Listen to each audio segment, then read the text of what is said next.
करना पड़ता है. ओके, चलो. And today's class we will be learning about the electrical field. How is it created? Then till where will it go? कहां तक वो जाएगा? What is its value in a given point? है ना? कभी कभी मैंने लिख देती Q tends to Q naught tends to 0. तो इसका मतलब क्या है? What happens when there are many charges and how the fields will be affected at a point because of all these charges? What will happen to a charge when it is placed in an electrical field? All this we will be studying it in today's class. Okay? तो चलो इन सवालों का जवाब हम आज देखते हैं. ठीक है? Okay. So सबसे पहले what is electrical field? Now if I ask you what is electrical field, the field which is created by a charge, it is called as the electrical field. ठीक है. तो अभी सबसे पहले हमने जैसे आपको बताया था कि हम एक पॉजिटिव चार्ज लेते हैं, कोई भी पॉजिटिव चार्ज, हम मान के चलते हैं कि ये एक पॉइंट चार्ज है. ठीक है. अब इस पॉइंट चार्ज पॉजिटिव चार्ज है ना, और इस पॉजिटिव चार्ज इसका मैग्नीट्यूड मान लेते हैं कि Q है एंड इट इज पॉजिटिव. तो इसका जो असर, फील्ड का असर है ना, इलेक्ट्रिकल चार्ज है तो अपने चारों तरफ इलेक्ट्रिकल फील्ड बनाएगा, और ये फील्ड जो रहेगा ये पॉजिटिव चार्ज होने की वजह से इसके पास एक स्फेरिकल सिमेट्री होती है. You know what is spherical symmetry? Spherical symmetry का मतलब इसका जो फील्ड है एक स्फीयर जैसा बनके आगे बढ़ता जाएगा.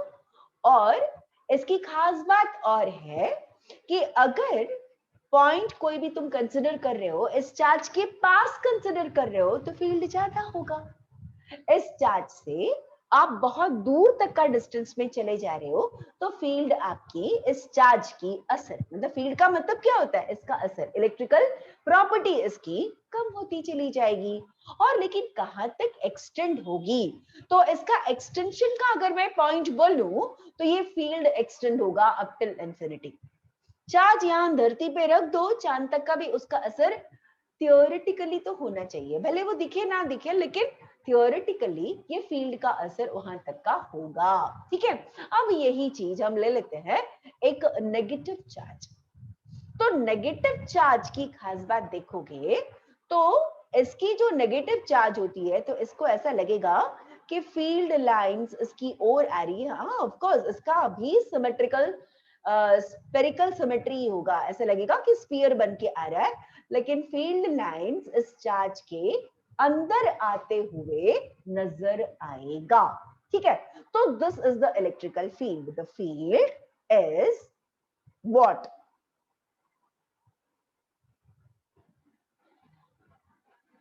It is actually space around the charge where you can feel its electrical effect. इसका इलेक्ट्रिकल इफेक्ट जहां तक जाएगा that is called as the electrical field. Okay. Now if I want to define it, so you will say that what is the definition of the electrical field? So जब electrical field की definition की बात करें तो definition is, it is the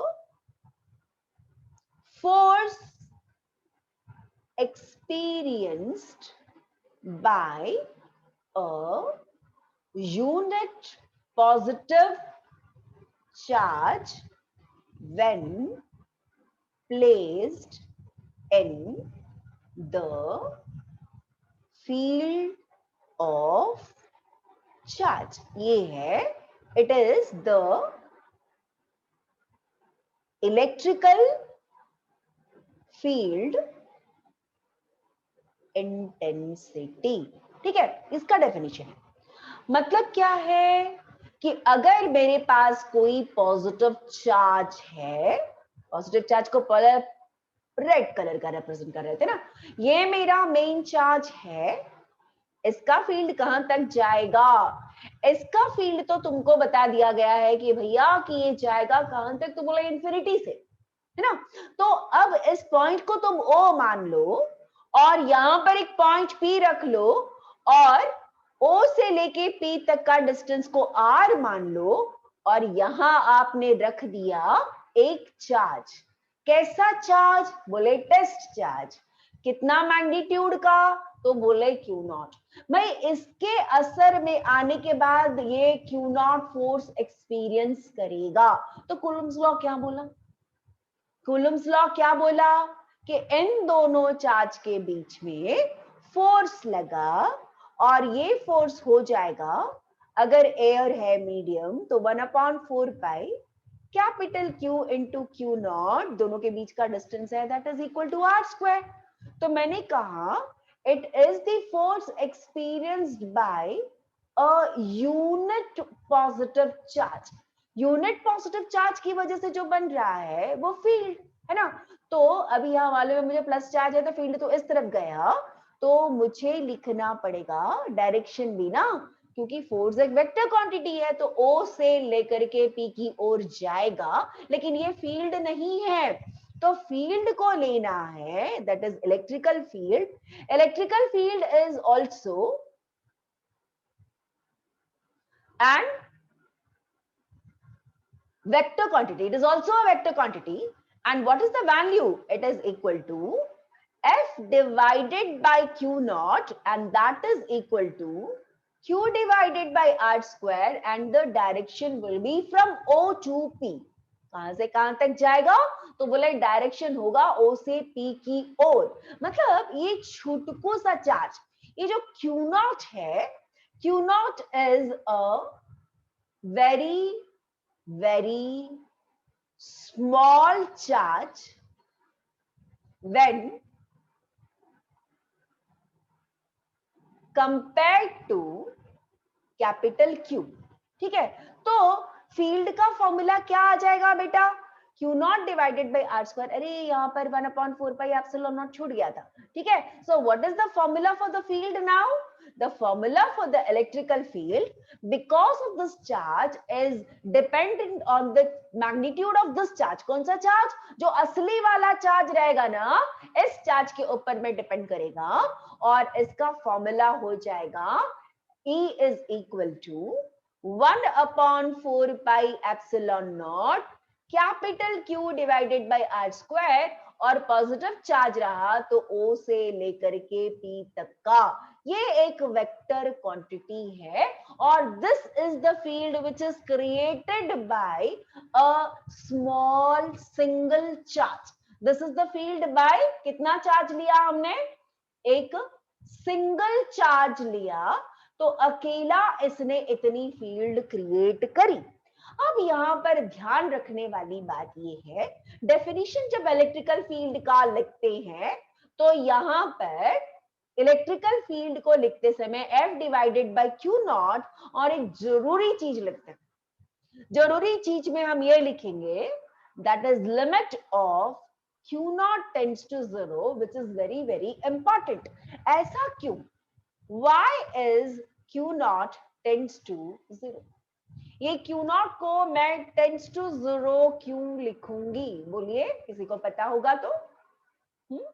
this Q naught tends to 0, limit जो होता है इसका, लिमिट इज इक्वल टू 0। बेटा फील्ड किसका देख रहा है, फील्ड किसका देख रहे हो, फील्ड इस बड़े से चार्ज का देख रहे हैं ना वेदांश, इस पे यस तो मैम। देख रहे हैं, तो ये वाला जो चार्ज है उसका असर देखेंगे। अगर ये बड़ा होगा तो क्या होगा, इससे बनने वाले फील्ड को ये इफेक्ट कर देगा, समझ रहे हो ना। Q नॉट क्या करेगा, हाँ, तो इसके लिए मैं रीजन लूंगी, we want field which is created by Q। ठीक है, if Q naught is large, ठीक है, सोर्स चार्ज बोलते हैं ना मैम उसको, Q है उसको क्या बोला, हाँ, तो Q है, we want the field which is created by, जो भी बोला ना बेटा मेरे को, उसको आपको जो लिखे उसको समझ में नहीं आया, kindly unmute yourself and speak out. है, मुझे चाहिए field which is created by Q, है ना। तो अब अगर Q नॉट छोटा है, ठीक है, if Q naught is small, where limit of Q naught tends to 0 होगा, it will not affect field created by Q, that is the source charge। इसीलिए इस Q नॉट को हमें क्या करना चाहिए, Q नॉट की वैल्यू को हमें बहुत ही छोटा रखना चाहिए। अगर नहीं तो क्या करेगा, अदरवाइज क्या करेगा ये, otherwise it will affect the field created by capital Q, जो हमें नहीं चाहिए, ठीक है। इसलिए इसको मैंने ऐसा लिख दिया है, kindly please note it down in your brain, ये बहुत ही इंपॉर्टेंट फैक्ट है, ठीक है। अब आती है ड्यू टू पॉइंट चार्ज, मैंने आपको डायग्राम्स में यहाँ पर पहले भी दिखा दिया था कि आपके पास ये प्लस चार्ज है तो फील्ड लाइंस बाहर जाएंगे, और नेगेटिव चार्ज है तो इसका फील्ड जो है वो अंदर आएगा, ठीक है। अब आते हैं बात कि एक चार्ज नहीं, हमारे पास जो फील्ड कैसे कैसे क्रिएट होगा, तो यहाँ मैंने एक डायग्राम लिख के रखा हुआ है आपको, ये डायग्राम आपको बनाना भी आना चाहिए। मान लीजिएगा कि मेरे पास एक नेगेटिव चार्ज है, दूसरा चार्ज भी नेगेटिव है, दोनों चार्जेस आपको दिख रहे होंगे बोर्ड में, तो दोनों ही चार्जेस अगर नेगेटिव है तो मैंने कहा कि नेगेटिव चार्ज रहेगा तो फील्ड लाइंस उसकी तरफ आएगा, है ना, उसकी तरफ आता है। तो जैसे ही वो उसकी तरफ आता है तो ध्यान दीजिएगा, देखिए ऐसा ऐसा ऐसा ऐसा ऐसा आया। अब देखो ये फील्ड लाइंस एक दूसरे को कभी भी कैंसिल आउट नहीं करते, वो लोग कभी भी इंटरसेक्ट भी नहीं करते, तो क्या हो रहा है, ये भी नेगेटिव ये भी नेगेटिव, तो फील्ड लाइंस के पैटर्न कुछ इस तरीके से बनेगा। आई बात समझ में? अगर यही पॉजिटिव होता, सिर्फ एरो मार्क का डायरेक्शन आपको चेंज करना होगा, पैटर्न कुछ इसी तरीके से बनेगा। लेकिन अगर आपका एक चार्ज पॉजिटिव है और दूसरा चार्ज आपका नेगेटिव है, तो फील्ड लाइंस निकलेंगे पॉजिटिव से, खत्म होंगे नेगेटिव चार्ज पर। देखो जहां जहां पर आपको घना घना दिख रहा है, देखो यहां पर, तो जहां घना दिख रहा है वहां फील्ड ज्यादा, और जहां पर कम दिख रहा है, देखो यहां पर, देखो ये रीजन, एक मिनट आपको अगर नहीं दिख रहा होगा कर्सर तो एक मिनट, ओके, देखिए यहां पर, हाँ, इसमें आपको दिख रहा है कि डिस्टेंस बड़ा, फिर छोटा, फिर छोटा, फिर छोटा, फिर एकदम पास पास आ गया। तो जहां पर फील्ड लाइंस ज्यादा ज्यादा आपको दिखाई दे रहा है, वहां पर इलेक्ट्रिकल फील्ड जो है वो ज्यादा, और जहां पर आपको फील्ड लाइंस कम दिखाई दे रहा है, इसका मतलब इलेक्ट्रिकल फील्ड आपकी कम। अच्छा, तो ये बारे में अपन बताएंगे कि फील्ड लाइंस क्या होता है। देखो मैं बोल देती हूँ, नोट्स में बाद में लिखते बैठना आप। फील्ड लाइंस इमेजिनरी लाइंस होती है, पहला पॉइंट। जो फील्ड लाइंस होता है ना, वो फील्ड लाइंस इमेजिनरी लाइंस होता है, जहां पर मेरा एक पॉइंट चार्ज जा सके। अगर नहीं समझ में आया तो यहां मैं आपको और बताती हूँ, यहां देखिएगा, एक minute. Electrical lines of forces, मैंने कहा अगर पॉजिटिव चार्ज है, ये ऑलरेडी बता चुकी हूँ, पॉजिटिव से निकलेगा और नेगेटिव में जाकर के खत्म होगा। सवाल ये कि अगर मेरे पास अकेला पॉजिटिव चार्ज है तो उसका फील्ड लाइंस कहां जाके खत्म होगा, नेगेटिव चार्ज नहीं है आसपास, कहीं नहीं है, तो क्या करें, वो चला जाएगा आपका इंफिनिटी तक चला जाएगा। ओके भाई, चलो सुपरपोजिशन प्रिंसिपल। सुपरपोजिशन प्रिंसिपल क्या कहता है, मान लीजिएगा जैसे हमने फोर्स के लिए सुपरपोजिशन पढ़ा था ना, वैसे ही फील्ड का भी सुपरपोजिशन प्रिंसिपल होता है।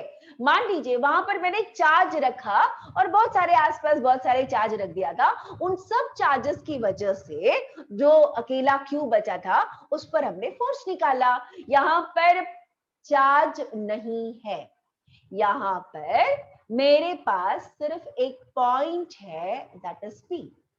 इसके आसपास कुछ नेगेटिव चार्ज और मेरे पास कुछ पॉजिटिव चार्जेस है, तो मुझे पता करना है कि इस पॉइंट पी पर कितना फील्ड बनेगा। तो क्या करोगे आप, क्या करोगे आप? पॉजिटिव है भैया, तो फील्ड लाइंस बाहर जाएगा। और कैसे जाएगा? ध्यान रखिएगा, फील्ड लाइंस अगर एक पॉइंट चार्ज है तो वो चार्ज से स्ट्रेट ही निकलेगा। याद रहेगा ये वाला? Yes ma'am. पॉइंट चार्ज है तो उसके से कोई भी फील्ड लाइन निकलेगा वो स्ट्रेट लाइन निकलेगा। लेकिन अगर बहुत सारे चार्जेस है, देखो मैंने दो भी चार्ज रखा ना, प्लस और माइनस, तो वहां पर कर्व्ड हो गया था, ठीक है। लेकिन जब मुझे यहाँ पी पर असर देखना है तो मैंने पहला चार्ज, ये Q1 है, इसने फील्ड क्रिएट किया, प्लस है तो बाहर की ओर जाएगा। अब ये वाला जो चार्ज है, दिस इज Q2, और ये भी, इसका भी फील्ड लाइंस आपका बाहर जाएगा, इसको मैंने E2 कह दिया, ये भी एक वेक्टर क्वांटिटी होगा। अब तीसरा जो चार्ज है वो चार्ज है मेरा Q3, और लेकिन वो नेगेटिव है, तो इसकी वजह से जो फील्ड बनेगा E3, ये पॉइंट से ऐसा जाएगा, मतलब चार्ज की ओर आता हुआ दिखाई देगा, और ये मेरा E3 है, ठीक है। अब मेरे पास ये जो चार्ज 4 है वो पॉजिटिव है, तो ये जो फील्ड है आपको कहां जाते हुए दिखाई देगा? चार्ज से निकलेगा और पॉइंट से दूर भागेगा, और ये मेरा E4 हो जाएगा Q4 से। अब इसके लिए क्या होगा, यहाँ पर लाइन बनाइएगा, और इसकी जो फील्ड लाइंस है Q5 के पास आता हुआ नजर आएगा, that is equal to E5। So what is the net field which is at P? ऐसे इनफिनाइट चार्जेस ले लो तभी भी आपको असर लेना पड़ेगा। What is this EP equal to? तो जो प्रिंसिपल हमने फोर्स पे लगाया था, तो EP is equal to, it is the vector sum of E1 plus E2 plus E3 plus E4 and so on, जितने भी चार्जेस रहेंगे। ध्यान रहे यहाँ पर जो टोटल निकालना है, ऐसे निकालना है, जब Q1 की वजह से फील्ड लगा रहे ना, तो हमको मान के चलना बाकी लोग ही नहीं भैया, उसको कोई अस्तित्व नहीं है। मेरे को निकालना है पहले सिर्फ चार्ज Q1 की वजह से फील्ड, वैसे इंडिविजुअली हर किसी की वजह से निकाल लो, और जब फाइनल निकालना होगा तो क्या करना, वहां पर सारे फील्ड्स को वेक्टर सम निकालना। सिंपल सम नहीं, it is the vector sum. This principle is called as the superposition principle. वही चीज है, वहां फोर्स, यहाँ पर फील्ड। ओके ना, अब बात आती है कि मेरे पास जो what happens when a charge is kept in the electrical field। अगर मैंने एक चार्ज को लिया है ना, और उसको ले जाकर के कोई एक्सटर्नल इलेक्ट्रिकल फील्ड में रखा,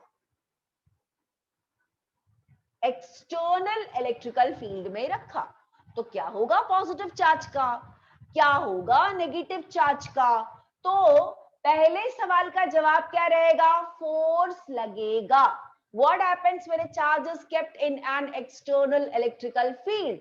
तो आप यहां पर आंसर सिंपल सा लिखोगे, that is force will be experienced by the charge।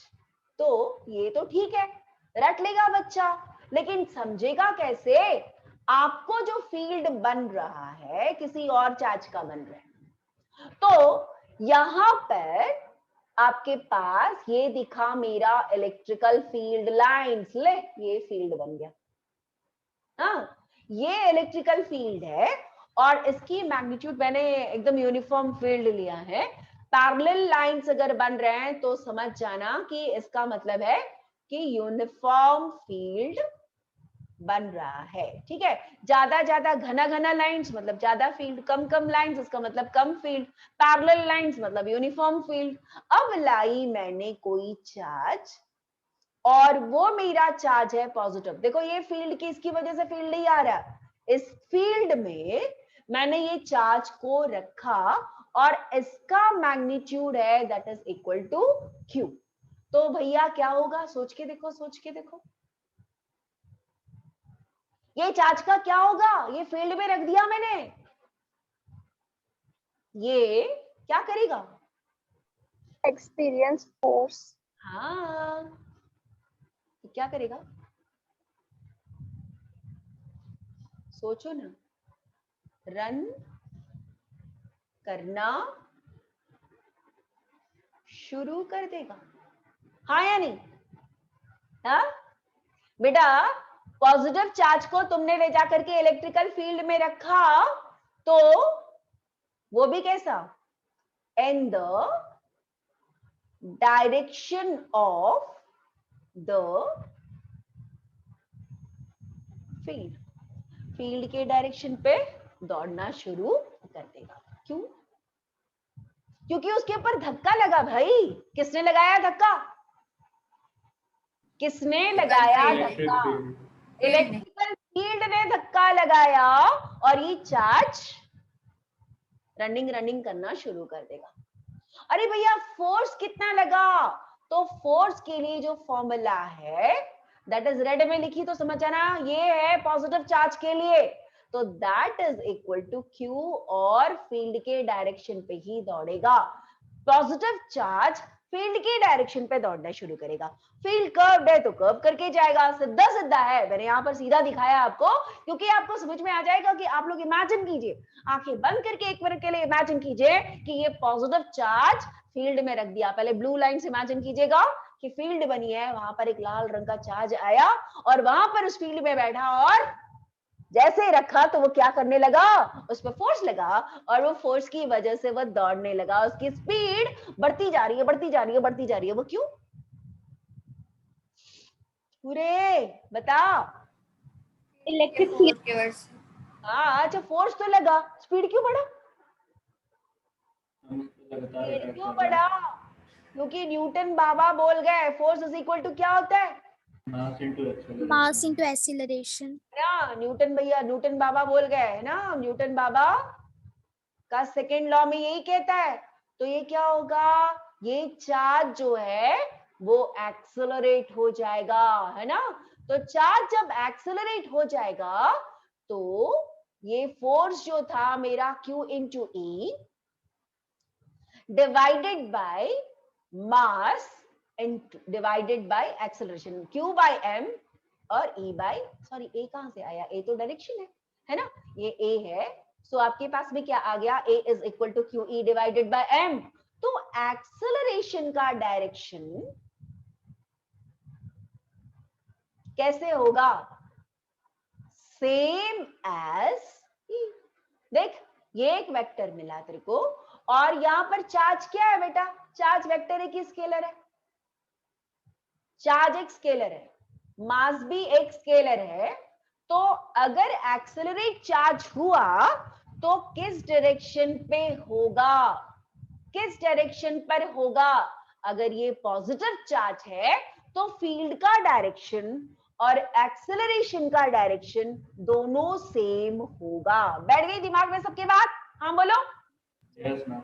Yes ma'am. Yes ma'am.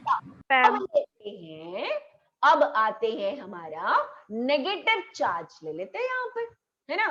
तो नेगेटिव चार्ज को, ये वाला चार्ज Q था तो इसको Q1 मान ले। तो नेगेटिव चार्ज क्या करेगा? मैग्नीट्यूड उसकी नेगेटिव, तो इस पे फोर्स लगेगा क्या? हाँ, कितना लगेगा? कितना फोर्स लगेगा? तो बोले उतना ही। कितना फोर्स? तो F इज इक्वल टू, यहां पर भी अगर मैग्नीट्यूड दोनों का सेम रखा, मैंने क्यू क्यू रख दिया, तो फोर्स उतना ही लगेगा बेटा, मैग्नीट्यूड वाइज वो उतना ही लगेगा, लेकिन नेगेटिव चार्ज का जो भागने का डायरेक्शन जो है वो उल्टा दिशा में दौड़ेगा। It will run opposite to the direction of the field, ठीक है। ये वाला ऑपोजिट दौड़ेगा, it will run in the direction of the field. अच्छा, तो अभी यहाँ पर इसलिए मुझे क्या करना पड़ेगा, यहाँ पर एक नेगेटिव चार्ज लगाना पड़ेगा, नेगेटिव डायरेक्शन लगाना पड़ेगा, ये बताने के लिए कि उल्टा। अब एक्सेलरेशन का क्या होगा, acceleration is also minus Q E divided by M. तो एक्सेलरेट होगा लेकिन ठीक उल्टे दिशा में दौड़ते जाएगा। देखो हम पढ़ रहे स्टैटिक इलेक्ट्रिसिटी, ध्यान दीजिए ध्यान दीजिए। फिर क्या बोल रहे हैं, यहां पर चार्ज दौड़ रहा है, किसी के दिमाग में ये बात नहीं आई? अभी तक तो मैडम बोल रही थी कि भाई चार्ज रुका है तो इलेक्ट्रोस्टैटिक्स फील्ड बन रहा है। कौन सा फील्ड, कौन सा चार्ज रुका हुआ है, जिसकी वजह से जो इलेक्ट्रिकल फील्ड बन रहा है ये स्टैटिक चार्ज की वजह से बनेगा, ड्यू टू स्टैटिक चार्ज। कहीं तो भी बैठा है वो चार्ज, वो बैठा हुआ जो चार्ज है वो फील्ड क्रिएट कर रहा है। अब ये जो बिठाया हुआ चार्ज है उसको बिठा के जहां था वहीं रख दिए, एक छुटकू पिद्रू वाला चार्ज को लेके आके इस फील्ड में रख दिया, ठीक है। और जैसे इस चार्ज को रखा तो इसका इन्फ्लुएंस हो गया, किसका, वो फील्ड का इन्फ्लुएंस आ गया, तो बेचारा दौड़ने लगा। आ गई बात समझ में सबको? Yes ma'am. एकदम क्लियर होना चाहिए, ठीक है। लाइन नहीं है तो इसका मतलब या ओके। तो अब मैं इसको और एक बार अच्छे से एक्सप्लेन कर देती हूँ। तो सबसे पहले मैंने एक मेटल का कंडक्टर को ले लिया, मेटल कंडक्टर लेने के बाद यहां पर उसको पॉजिटिव चार्ज एक साइड में दे दिया, ठीक है। कैसे दे सकते हैं, बैटरी से कनेक्ट कर दे तो वो चार्ज हो जाता है, प्लस को अगर कनेक्ट कर दिया ना तो यहाँ पर पूरा पॉजिटिव बन गया। और दूसरे को रखोगे, देखो ऐसे करके दो प्लेट्स ले लेना और इसको तू बैटरी के साथ कनेक्ट कर देना, तो ये प्लेट ए जो है ना वो पॉजिटिव हो जाएगा और प्लेट बी जो है वो क्या हो जाएगा, नेगेटिव। और इन दोनों के बीच में, नेगेटिव और पॉजिटिव प्लेट के बीच में एक यूनिफॉर्म फील्ड बन जाती है। बात समझ में आ गई कैसे बनाते हैं यूनिफॉर्म फील्ड? इसके बारे में और भी डिटेल्स में है, तो अभी फिलहाल के लिए बस इतना समझ जाओ कि मैंने दो प्लेट्स लगाई, दोनों प्लेट्स के बीच में एक को पॉजिटिव जो टर्मिनल दे दिया उसको मैंने चार्ज करके उसको पॉजिटिव बना दिया और उसके अंदर से यूनिफॉर्म फील्ड निकल रही है, पैरेलल फील्ड्स निकल रही है, ठीक है। अब मैं कहीं से एक छोटू सा एक चार्ज ले आती हूं और ये चार्ज पॉजिटिव है जिसको मैंने रेड लाइन से रिप्रेजेंट किया। अब जैसे इस रेड लाइन, रेड जो चार्ज है, इस चार्ज का मैग्नीट्यूड ले लो, that is equal to Q. ये एक्सटर्नल फील्ड में ये तो रुका है, ये स्टैटिक चार्जेस है, लेकिन ये रुका नहीं है, तुमने लाके इसको रखा तो ये रुका ही रहेगा कि ये दौड़ पड़ेगा। अब बोलो, ये दौड़ेगा, ये दौड़ेगा, सब लोग बोलो दौड़ेगा कि नहीं दौड़ेगा? दौड़ेगा। ये दौड़ेगा और दौड़ते समय क्या इसकी स्पीड कांस्टेंट रहेगी या इसकी स्पीड बढ़ती चली जाएगी? बोलो। बढ़ती चली जाएगी। बढ़ेगी ma'am. Force is equal to Q into E हुआ, जब acceleration, mass into acceleration that is equal to force, तो इसका मतलब mass into acceleration that is equal to Q into E, या acceleration is equal to Q into E divided by m। आ गई बात समझ में? अब ये चार्ज दौड़ेगा और दौड़ते दौड़ते वो एक्सेलरेट होगा और एक्सेलरेशन का डायरेक्शन कैसे होगा, same as that of field. किसका? ये पॉजिटिव चार्ज का।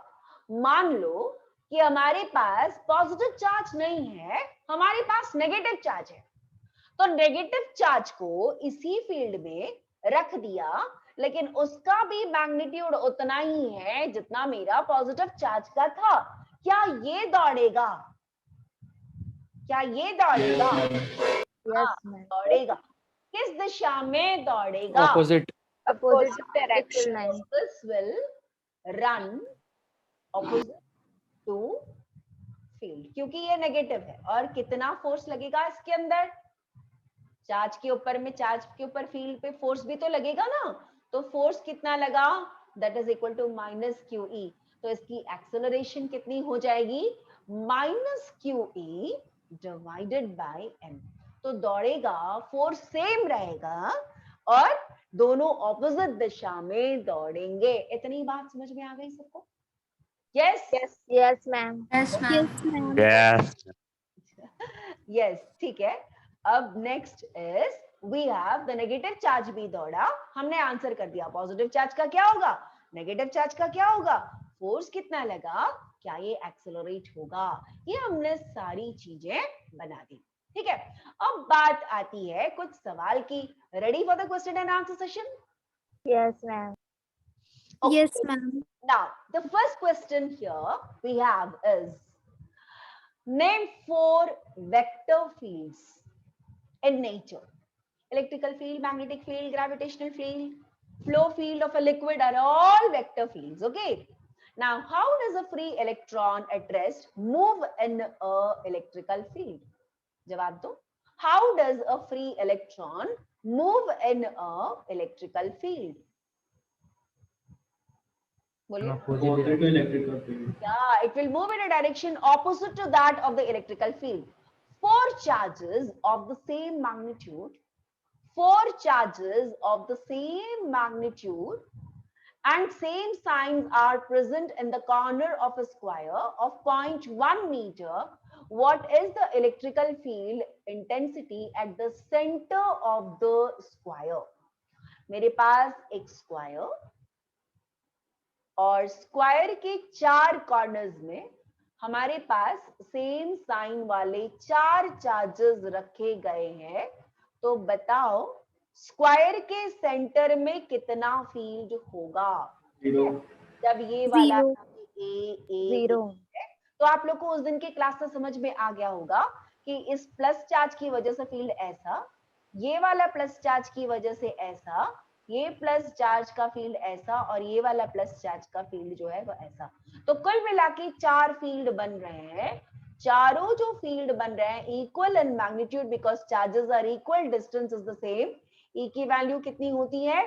तो हमने कहा कि Q divided by R square. यहाँ पर सबका डिस्टेंस R है, सबका चार्ज सेम है, तो चार्ज और डिस्टेंस सेम होने की वजह से चारों फील्ड एक दूसरे को कैंसिल कर जाते हैं। तो net field is equal to कितना आया? The net field is equal to, net field is equal to 0, है ना? Zero. क्वेश्चन यूनिट टेस्ट में आया था। हाँ भैया, आएगा ही आएगा, है ना? तो चलिए अभी मैं बोर्ड एग्जाम लायक भी आपको पढ़ा देती हूँ। तो लेवल 1 से लेकर के अपन लेवल 5 तक जाएंगे आएगा। The force experienced by an electron in an electrical field is E is F Newton. एक force experienced by an electron in an electrical field is E is F Newton. एक electron को रख दिया field पे, force experience किया F. What will be the force experienced by a proton in the same field? कौन जवाब देगा बिना पढ़े?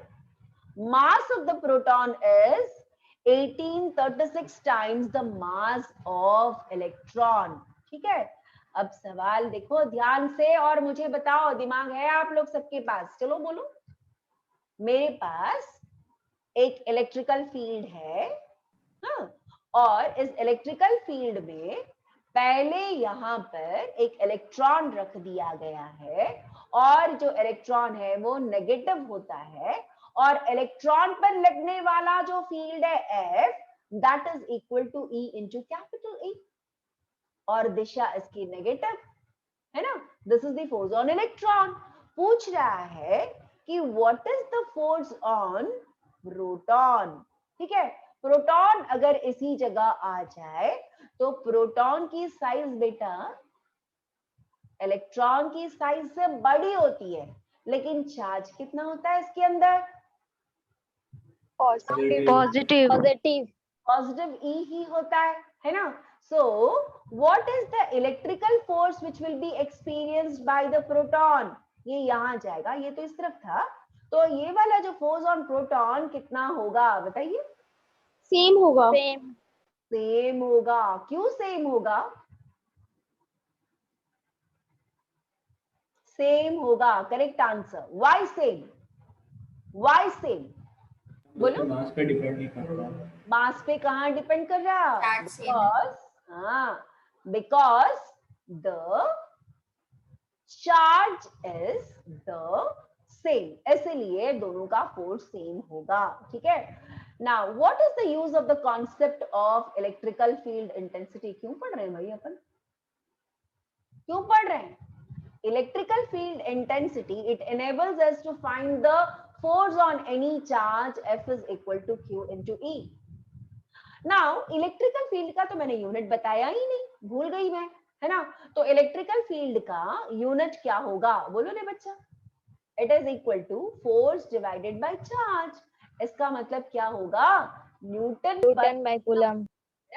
तो न्यूटन पर कूलम होना चाहिए। मैंने यहाँ पर टाइपिंग मिस्टेक कर दी। इट इज न्यूटन पर कूलम, ठीक है। It is the electrical field intensity. कोई और फॉर्मूला आएगा? यस, बोलिए। न्यूटन पर कूलम होगा, कोई और होगा तो बताइए। Why is electrical field intensity inside the charge conductor it is equal to 0? बहुत ही इंपॉर्टेंट क्वेश्चन है ना। मैंने एक कोई भी चार्ज कंडक्टर ले लिया, कंडक्टर मतलब जैसे कोई स्फीयर ले लिया सोच लो, और स्फीयर को मैंने पकड़ के दे दी कौन सी चार्ज? ले पॉजिटिव दे देते हैं इसको, और इसके अंदर फील्ड कितनी होगी? जो भी फील्ड रहेगा ना बाहर निकलेगा ऐसे, हाँ बाहर निकलेगा ना। इलेक्ट्रिकल पॉजिटिव चार्ज है तो इसके अंदर में सारी जो फील्ड लाइंस है वो बाहर की ओर निकली। इसके अंदर में कोई फील्ड नहीं है ना। आप लिख लेंगे अंदर कोई फील्ड नहीं है। क्यों रे बाबा नहीं है? क्योंकि चार्ज अंदर नहीं जा सकता। अंदर नहीं जा सकता ना। एक कंडक्टर की खासियत होती है, कंडक्टर की खासियत होती है कि अंदर में कोई भी चार्ज नहीं जाएगा रे बाबा। अरे चार्ज नहीं है तो फील्ड कहां से आएगा, है ना। और वो उसका कारण मैं अभी पोलराइजेशंस वगैरह पढ़ाऊंगी ना तो और अच्छे से समझ में आएगा आपको। फिलहाल के लिए जानिएगा कि मेटल के अंदर कोई इलेक्ट्रिकल फील्ड जा नहीं सकता, ठीक है। ओके, अब मैं डाइपोल की, हाँ बेटा बोलो। नेगेटिव होता तब भी नहीं जाता अंदर? नहीं, कोई भी चार्ज रहे, पॉजिटिव रहे या नेगेटिव रहे, कोई भी पॉजिटिव और नेगेटिव कोई भी चार्ज नहीं जा सकता। हाँ बोलो बेटा। मैम अगर ये इंसुलेटर होगा तब? इंसुलेटर होगा तो जाएगा। इंसुलेटर का, इंसुलेटर में अंदर नहीं बोलूंगी मैं, डाई इलेक्ट्रिक।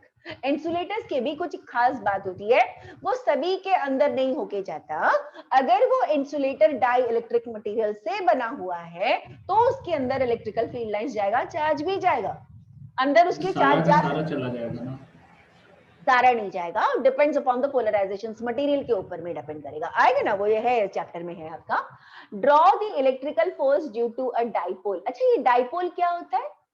डाइपोल का मतलब बेटा एक पॉजिटिव और एक नेगेटिव दोनों पास पास, और ये इक्वल चार्जेस होते हैं, है ना। तो उनकी वजह से फील्ड ऐसा बनेगा। देखो एक मिनट, व्यू बड़ा कर देते हैं इसका। तो आपको क्या दिखा?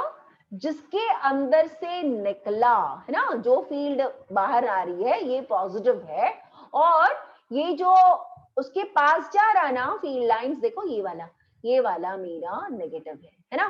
तो पॉजिटिव से फील्ड लाइंस निकलते हैं और नेगेटिव में जाके खत्म होते हैं। नेगेटिव की ओर फील्ड लाइंस आती हैं, दिख रहा है आपको, है ना। तो ये डाइपोल की वजह से फील्ड कुछ इस तरीके से होगा, ठीक है। ओके, अब आते हैं हम लोग। Now what is the 2 point charges 3 microcoulombs are 100 centimeters apart.